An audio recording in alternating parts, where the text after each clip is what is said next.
It was a dark, foreboding morning, the heavy clouds once again threatening to let loose yet more torrents of torrential rain, and the waters in the grimy harbour seemed calm as we set off to board the speedboat that would ferry us across to what we assumed would be the idyllic island of Samet, some 30 minutes away.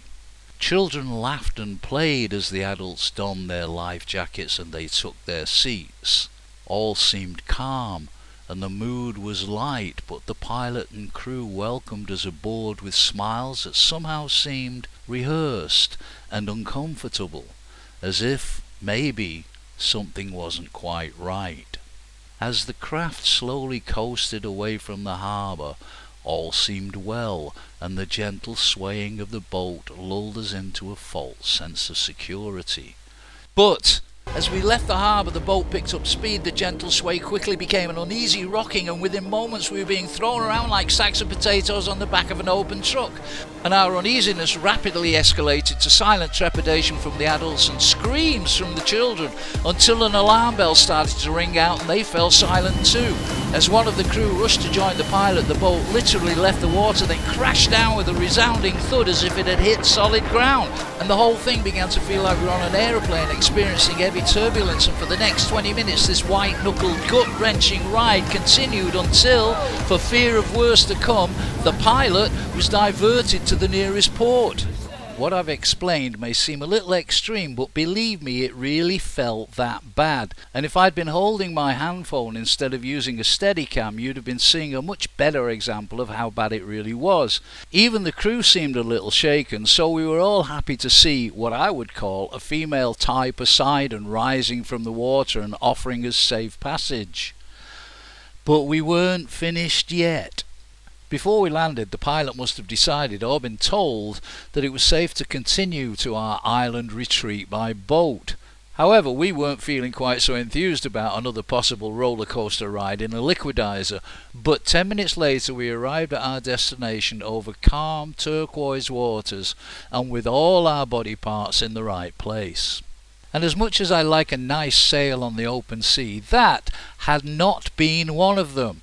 So we were just glad to be touching dry land again and not really paying much attention to what that dry land looked like until we got to the entrance of the hotel reception, which immediately impressed me with its friendly welcome and classically styled architecture. Whilst the missus checked us in, I had a look round, and in the process I got the feeling that I was going to like this place. But after all that shake, rattle and roll on the boat, I needed a pee, so I had one. Then, even though it wasn't far to our room, there were lots of steps and I hadn't got my land legs back yet.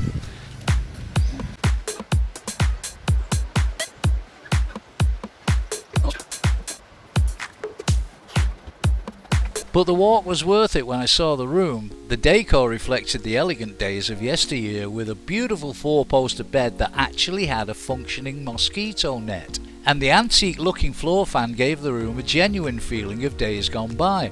But it was purely for show, as the whole place had not one but two very effective air conditioners. The bathroom continued the theme of days gone by, except for the tap by the sink, which not only looked out of place but was out of place, being set a little way to the side from the wash bowl. And when you're used to a tap at the back of the sink, it could cause a problem if you have a face full of soapy water and the tap's not where it's usually supposed to be. But in the old days, the toilet would have been a squat toilet, and if you've ever used a squat toilet, then you'll know they're a pain in the butt. Fortunately, it was a modern toilet.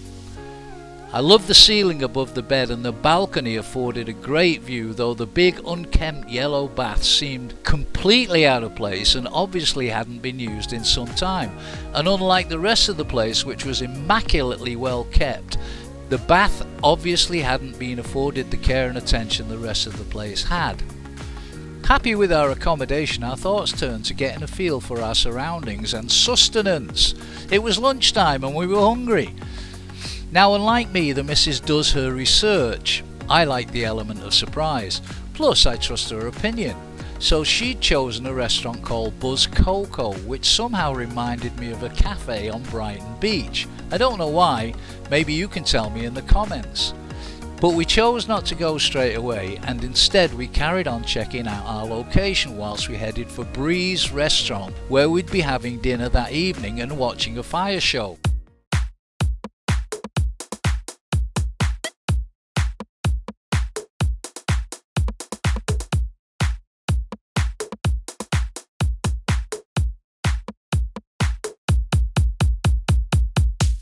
Now, over the years I've seen many fire shows, none of which ever greatly impressed me.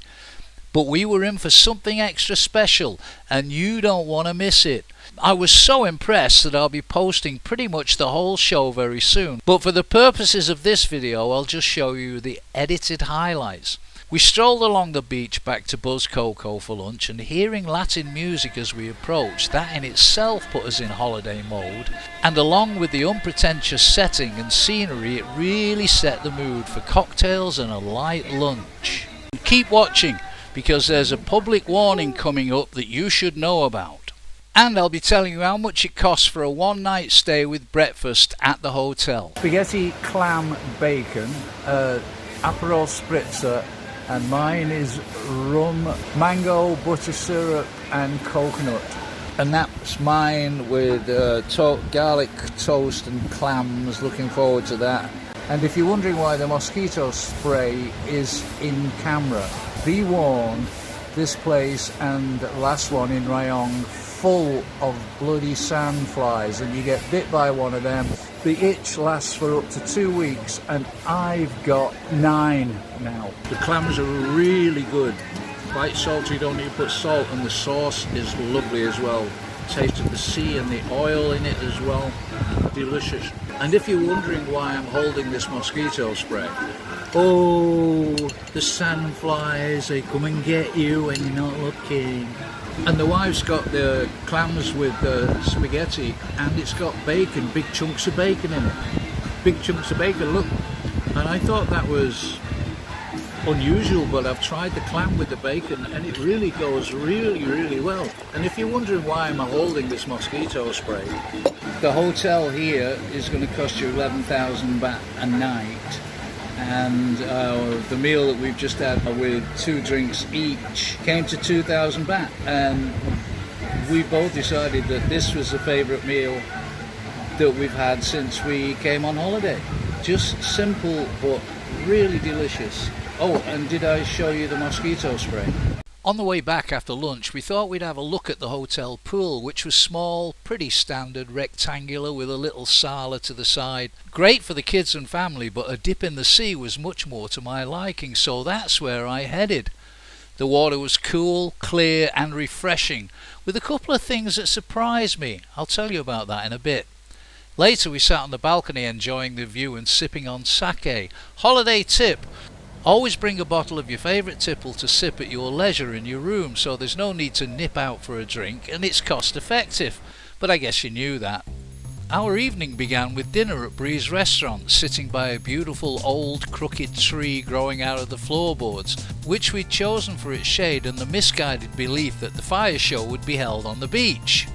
Okay, starting the evening with a Mai Tai, but it's not for Mai Tai, it's for me. Mai Tai's having a martini.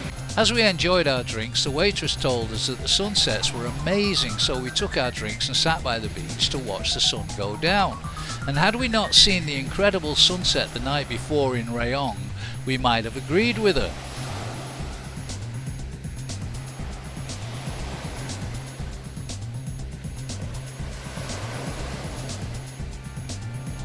So much as it was quite beautiful, it just didn't match up to the sensational Rayong sunset. For dinner there was a barbecue on offer, or you could choose from the menu, and it all looked good. The missus chose her usual seafood, but this time instead of having a good steak, I went for something very exotic and tropical. Fish and chips! But before we started to eat, we were joined by an uninvited and unwelcome guest, and whilst the missus freaked out, I couldn't help but notice how lovely looking, well groomed and cute our intruder was. It was what the staff called a forest mouse, but it looked like a bloody rat to me. Now, rats that live in the jungle are not like city rats. They're clean and they don't eat contaminated rubbish. In fact, Thai people outside the big cities eat them, and up country you often see roadside stall holders selling them. And on one occasion I was even tempted to try one myself, and if it hadn't been covered in flies, I would have. Anyway, we were moved to another table and enjoyed our dinner in peace. And not long after that it was time for the fire show, and I have to say the show was hot, but that could have been because I was so close to the entertainers. Here's some of the edited highlights.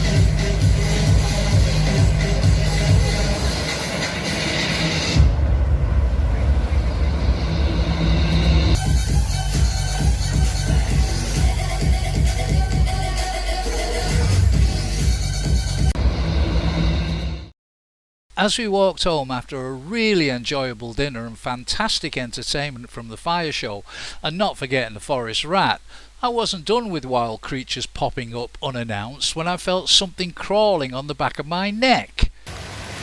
What the? Wait. What? Hang on. Shit. What? It's, worm. Oh, really? Yeah, like a mid. I don't know whether caterpillar or what, But you got it, right? I got it. I used my phone and then all this weird shit. Still, the walk home was nice, listening to the waves crashing onto the beach, but watch where you're walking, especially if you've had a drink, because the footpath is dark and uneven and you could easily trip up. When we got back, as if I hadn't had enough of creepy creatures, we were in for another surprise. We get a rat trying to eat our dinner while we're having dinner. Then, of course, we've got all the sandflies. Then on the way back, there's like a caterpillar crawling on the back of my neck. And so we're all kind of jittery about weird fucking things. And then we open the door and look at this. If that's supposed to be some kind of joke, it is not funny. It's cute though, it's really well made. Definitely sake time. After a very pleasant sleep in a really comfy bed, we went down for breakfast early, and though the choices were limited, we were still happy, especially with the freshly squeezed orange juice and the poached egg on a bed of avocado, and not forgetting the view and the ambience. It was a perfect day, the sun was shining, making everywhere look beautiful, and with the cool early morning air and the sea breeze, we couldn't resist a dip in the almost warm sea. At first I was surprised by how cool the water was until I realised how deep the water was, or should I say, how deep the water wasn't. And if I'd walked a little further I could have probably made it to the coral reef without my feet leaving the sea floor. Later I sat on the terrace with my newfound friend the origami crab and reflected on our really enjoyable stay. Then I began to wonder why I felt like I was sat on some Mexican hacienda by the sea. And when I was done I said goodbye to my origami crab and placed it on a leaf in this bowl. Then we went back to Cocoa Buzz for a bite to eat and a cocktail while we waited for our boat to arrive and take us to the mainland. Quite certain that our journey back wouldn't be as perilous as it was when we came, and a little sad that we hadn't stayed longer. If you're looking for the perfect tropical island retreat, I can definitely recommend Samet Island. Thanks for watching, see you on the next one, happy travels, BFN.